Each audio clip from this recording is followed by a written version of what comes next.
Hello, hello, hello, Realistic Leadership World. Welcome back to the Realistic Leadership Channel.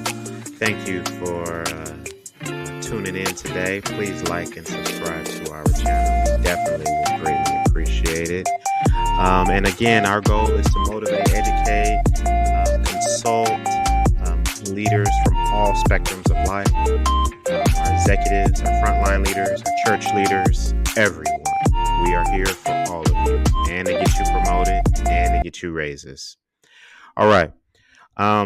So a lot of you may not know I am a huge sports fan. My family and I, we debate all the time as to who the greatest is, what moves this team in this sport is going to be making during its off season, things of that nature.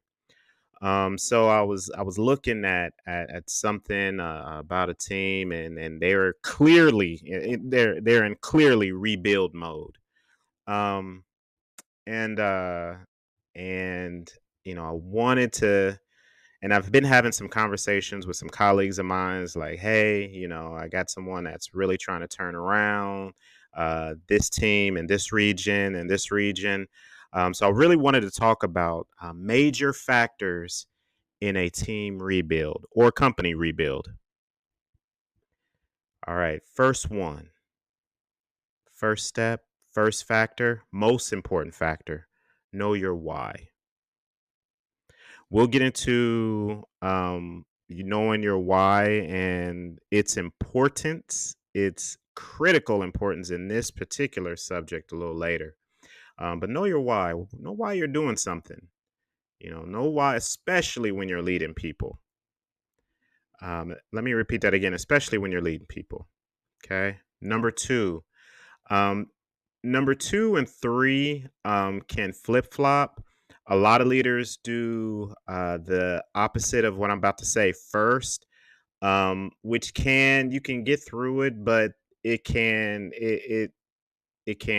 cause you're going to run into more roadblocks. You can run into more roadblocks. The second one I have, in my professional opinion, knowledge of your immediate staff in this order. Okay. Know your why, and then knowledge of your immediate staff. Know what the capabilities of your staff is. Know what their capabilities of your immediate staff and their motivations as well too, which this will require you to know them and to start to get to know them as quickly as possible. Okay. All right. Number three, realistic plan and realistic expectations. So you're on the Realistic Leadership Channel, so definitely you must have realistic plans and realistic expectations. Okay.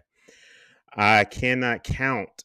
I cannot count how many times where I run into a leader, whether they be a young leader or an older leader, experienced leader or inexperienced leader, where they have such magical plans and expectations, and then their staff implodes it, implodes all of those plans because they're not with it and they have different motivations.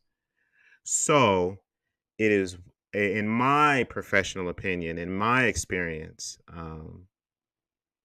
it has served me better to know what my immediate staff's capabilities are and their motivations, more importantly, um, before rolling out a huge plan. Because if you got to tweak it, you can tweak it in private, or with them. You don't have to tweak it in public, and it being a lot more roadblocks and obstacles to potentially overcome.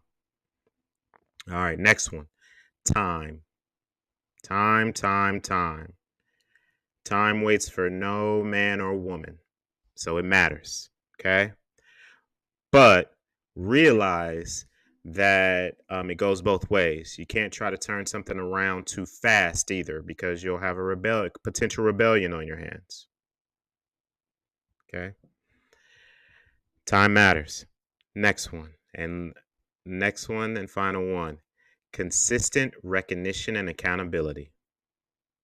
Okay. Once the plan is laid out, rolled out, and it's being executed on. Now it's time to encourage and hold accountable on a consistent basis.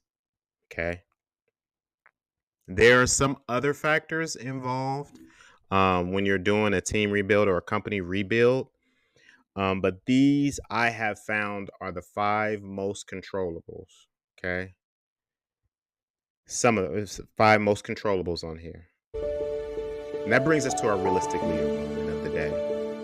Our realistic leader moments of the day, there are moments where a leader, him or herself, will take a mental introspection on an action or plan or goal throughout the day.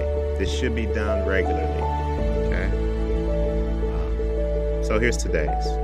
Nothing worthwhile and long lasting is built in a day. Okay. Nothing long lasting and worthwhile is built in a day. Okay. Fixing something can take a lot of work and potentially a lot of mental frustration from you. Okay? The way you combat this and help with this rather is make sure your why is built for the rebuild. Make sure your why is built for the rebuild. Like always, me and the team at the Realistic Leadership Channel would like to thank you for everything. Thank you for listening to our channel, and we will talk to you soon.